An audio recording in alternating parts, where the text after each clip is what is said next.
Hello there, welcome to Thursday's Right Stuff with me, Matthew Wright. I'd like to start today's show by thanking all of you once again for sparing us the shame and ignominy of winning a national TV award. Loose Women, Best Factual Show, enough said. I'd also like to draw your attention to a new campaign by a god of rock, Biff Byford, lead singer with Saxon, and he is campaigning to have rock and roll recognised as an official religion. To make this happen, you need to answer metal to the What's Your Religion question in next year's census, and why not, you know? More than 500,000 people claim Jedi as their religion on the last one. But more interesting, if we can bring back that picture of Biff, please, is what has he got down his trousers? Is he pleased to see you, or what? Now, I'm certainly pleased to see this morning's panel, ain't that right? Gail Porter, ladies and gentlemen.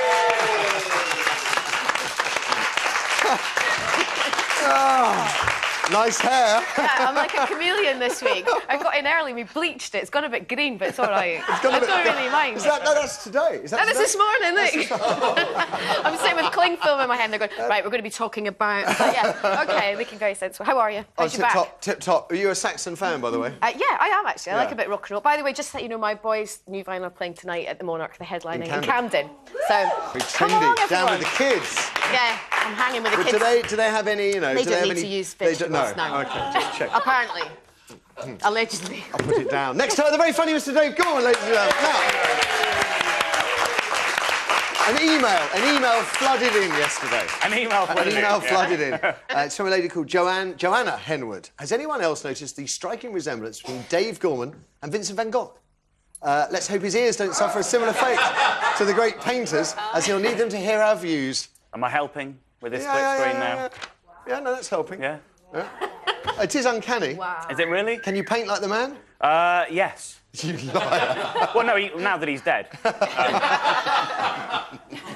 Now then. I just can't stop. Let's meet our special guest for the morning. It's Anna Richardson, ladies and gentlemen. Welcome to the show. Thank you very much. Thank you. Anna has just experienced the joys of London traffic firsthand because she literally has just arrived here. I will be explaining what papers you're going to be doing during the break.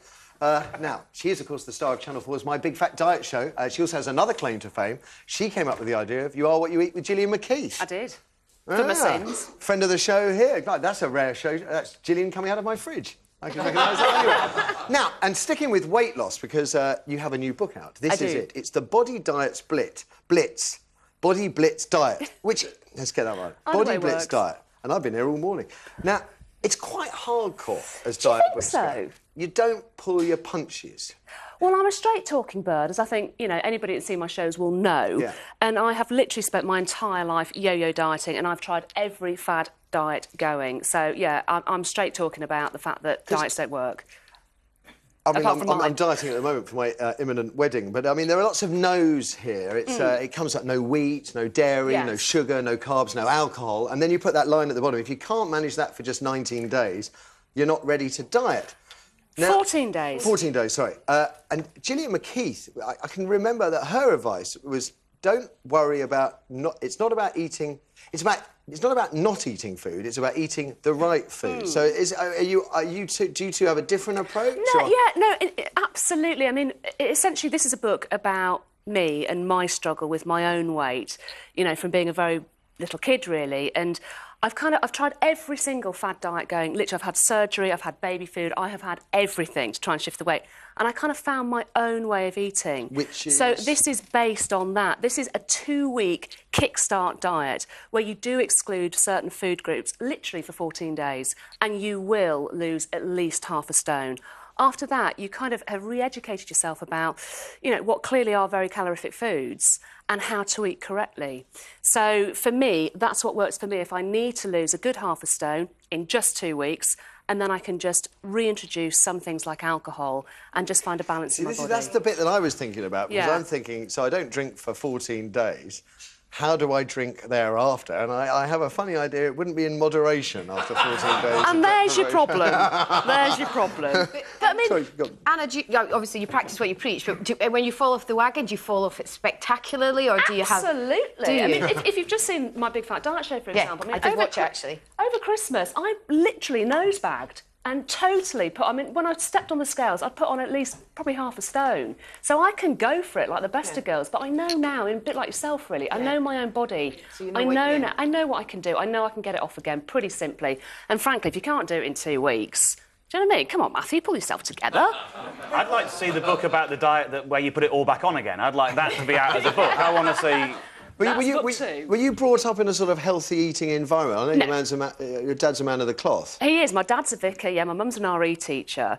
So, no, they knew nothing about healthy eating at all. And the reason I did have such massive body issues was when I was very little, I was about 4 years old, my mother was suddenly taken off to hospital in the middle of the night. And so I woke up in the morning looking for my mum and she'd just disappeared and she was taken ill for quite a long time. And my dad was left to look after myself and my brothers and he literally just fed us chips for about 8 weeks. And sorry, what's wrong with that? This is wrong with that. I mean, you know, I became quite a fat communion kid. wafers or something like that. Do you have that thing? Because a lot of people, I know a couple of people who are children of men of the cloth, and there's a kind of real teenage rebellion thing that happens in that environment. Yeah. Was that you? Yeah, all my hair came off, a bit like you. Yeah. All came off, shaved it all off. You. Yeah, I'm crazy, mate. Yeah, exactly. Alopecia, bring it on. Mine was self-indulged. I took it all off. Yeah, no, I nailed a dissected rat to my matron's wall. Oh, that's nice. I know, I was a lovely kid. Lovely kid. Listen, great to have you with us this morning. First, we'll get the rest of today's headlines. Anna, you've had a chance to read some of them at least. Yes, what's making news? Absolutely. We're obviously in the Daily Mail today. We have got the headline, which is Common Sense Justice at Last. Now, as we all know, it's been in the news for the last couple of days, but businessman Munir Hussain went home from prison yesterday after the appeal court ruled that he had lashed out because his family had been threatened and his 2.5-year sentence has been suspended. As a woman who has been attacked and robbed in her own home, I can completely understand why he did that. Did you chase... because his brother, Tokir, remains in prison and hasn't had his sentence changed. And what is... It's so difficult because it was exceptional circumstances when they were tied up. You know, you could imagine, I can imagine, that they would have thought they were going to be killed. That is not beyond the realms of possibility. However, as the scuffle developed between Munir and Tokir with these assailants, they chased them down the road. They got hold of one.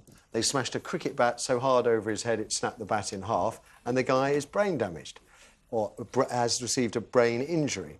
Now, the fact he's got a brain injury, I'm kind of thinking, well, his fault. It's the chasing somebody down the road. Once you leave the front door of your house, have you then given up the right? Are you now then taking the law into your own hands? Is it no longer self-defence but revenge? Do you know that there's a parallel in a way with the story of the woman that, you know, has killed her son and Absolutely. Emotion takes over. I know from having been attacked by 2 men, you are not yourself. No. You will do anything to save your own life. Of course, I would have killed them. End of story. No. It's very interesting. In Texas, where my sister lives, we're driving along in the road and I flashed something. She said, don't do that. I said, well, drive over. No, you don't have those kind of scenes in Texas because everybody carries guns. And it's likewise, burglary isn't exactly prevalent in Texas because in Texas, if you shot someone who had burgled your house, presumably even if they're running away, everybody would think you did the right thing. Yes. Here we have this grey area. The Tories are saying they're going to start protecting those who defend their own homes. It's just as soon as you leave your front door and on the streets... It's how long does the heat of the moment last, isn't it? It's sort of... And that's the difference between the two stories, in a way, is that one was, obviously, there was time to dwell and consider and plot and plan. And with this one, it's in the heat of the moment, as I would understand it. Glad you're running down the road and... I am glad he's out. I think it was the right thing. Absolutely. Absolutely. It's interesting that his brother has to remain behind bars. Anything else? Yes. OK, moving into the Times today, we've got massive rise in legal claims for botched obesity surgery. And again, we've got in the Times, hospitals encourage the overweight to eat more to get the operation. So we're talking about that stomach surgery. People that go private are having problems. Absolutely. And if you want to go public, you need to eat more so that you can become really obese so you jump the queues. Absolutely. but also that there's a huge rise in people making claims after the surgery because they've got an infection or whatever, having had this private surgery, and there's a sort of huge rise in claims. You mentioned surgery earlier yourself. Is that... Yes, no, I underwent, well, for television, but I had liposuction on my arms that went kind of a bit wrong. It's supposed to be very painful. It was extremely painful, and for me it didn't work. But, I mean, you know, I've got an issue with this because obviously being involved in the whole sort of weight loss arena, people are always looking for a quick fix, and there's a real temptation not to take responsibility for yourself and your own body, and that's what worries me, really, about this kind of story. There's this huge rise in people who are saying, I want weight loss surgery and I want it now. Well, they've seen the likes of, you know, Fern Britton shed loads of weight, and Diamond doing the same. Yes. And, you know, I'm with you. I think, you know, surgery as a solution is not necessarily... That picture of that poor kid. I've seen that picture so many times when it's about fat people, and it's this one girl running around the playing field. Same picture all the time. OK. Anyway.